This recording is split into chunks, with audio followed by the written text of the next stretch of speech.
Hello friends, and today I thought I would make a little movie about how I made a movie about a little toy train.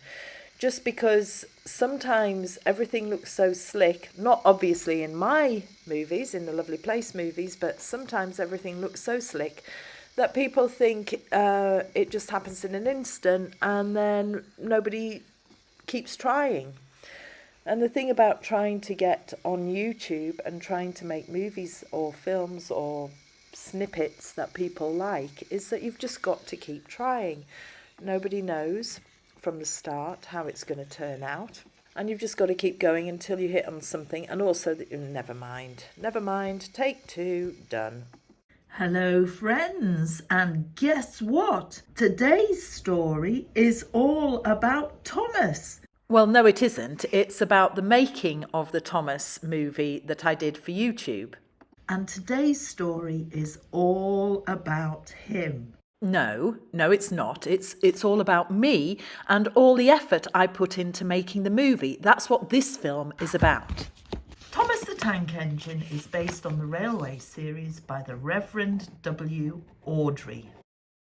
So I've made quite a few videos now of children's books, basically just reading the story. But with each book that I read, I come up with different ideas and thoughts about what the story is all about. Sometimes I then make another video explaining these thoughts and ideas, and this is the direction that I would prefer to go. But anyway, my first stories were basically just read straight from the book and used the photographs and the pictures from the story, just as you see with this Thomas the Tank Engine. Making a film and doing a voiceover just from a storybook is a good way to start because there's not too many technical skills that you require. But then I do have a laptop, and I started to get quite frustrated with myself because there was so many techniques I could see other people using that I didn't know how to do. And so I had to start watching a lot of YouTube videos about how to make and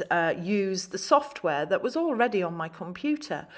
And from that, I learned how to do split screens, which was amazing, and then also how to do better thumbnails so that my videos got more attention. And then obviously it was back to the technical things of going in the shed, finding the kids' old train set, getting it out, cleaning it up, setting up the backdrops, and basically filming the same take over and over and over again. And you start to think, hang on a minute, this video is taking a lot longer than I ever expected for just a few minutes of time. There is also the irony that a grown woman is in her shed playing with toy trains.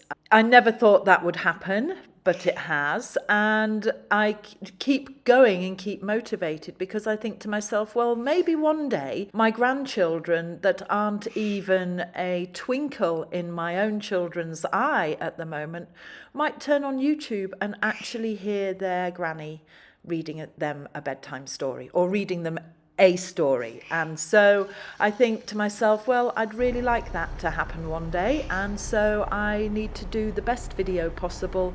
And when thinking about the grandchildren that I don't have is not enough to keep me motivated, I get angry and cross that the YouTube and all this technology seems to be just for the young, and I will not be thwarted by technology that I don't understand and can barely use.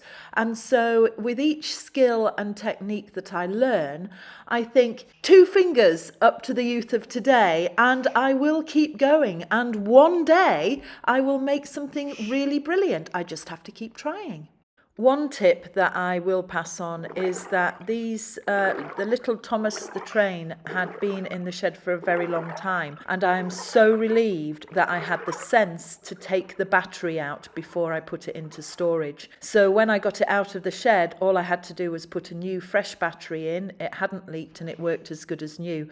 What was petrifying was that the train track only lasted a very short distance, and it was a big long drop off the end of the table if I didn't get to the train in time to lift it up and turn it round. So the poor little Thomas fell off the table a couple of times, but fortunately wasn't broken and lived to run another day.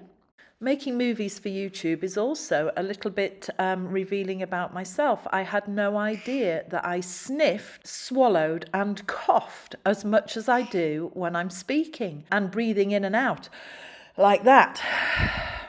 So when you've got when you come round to editing, you can actually remove all those breathing bits, and it makes you sound a lot more clever because it seems like the words are just coming without you having to think about them.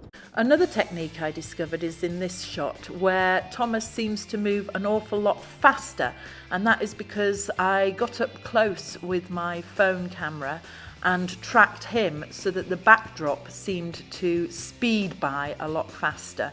So that was something that I'd like to use in another video sometime. Anyway, I think we've come to the end of the making of the Thomas movie. So thanks very much for watching. Please like and subscribe to the Lovely Place channel. Tell your friends about it.